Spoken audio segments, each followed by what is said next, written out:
অনেক দিন পর আবার ছেলের সঙ্গে সন্ধ্যাবেলায় একটু বেরিয়ে পড়লাম। মাঝে মাঝে একটু মনে হয় যে একটু সন্ধ্যাবেলা একটু বাইরে বেরোই, কিন্তু সারাদিন এত কাজের চাপে আর সন্ধ্যাবেলায় ইচ্ছা করে না বাইরে বেরোই। কিন্তু আজকে বেরিয়েই পড়লাম। বেরিয়ে একটু গিয়ে হাইল্যান্ডে বসলাম। বসে ভালোই লাগছিল, বেশ চারিদিকের পরিবেশটা। মনে হচ্ছিল অনেকক্ষণ বসে থাকি। তাও বেশ কিছুক্ষণ বসেছি, একদম কম টাইম বসেছি তা না, অনেকক্ষণই বসেছি। কিন্তু খালি মুখে তো বসতে ভালো লাগে না, তাই মনে হলো একটু কিছু খাই। তখন আইসক্রিমের গাড়ি দাঁড়িয়েছিল সামনে, ওখান থেকেই দুটো আইসক্রিম নিয়ে আসলাম, দুজনে মিলে বসে বসে খেলাম। বেশ ভালোই লাগলো, উঠতে ইচ্ছা করছিল না। তারপর একটু খিদেও পাচ্ছিল।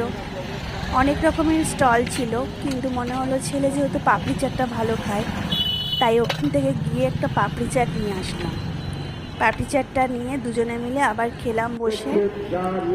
আরও কিছুক্ষণ সময় গেল, তারপর যেহেতু রাত হয়ে যাচ্ছে, বাড়ি তো ফিরতে হবে, সেই কারণে উঠে একটু মিষ্টির দোকানে গেলাম। বাইরে যেহেতু বেরিয়েছি, মিষ্টি ছাড়া তো আমার চলবেই না, তাই মিষ্টির দোকানে গিয়ে একটু মিষ্টি নিলাম, নিয়ে সোজা বাড়ির দিকে রওনা দিলাম।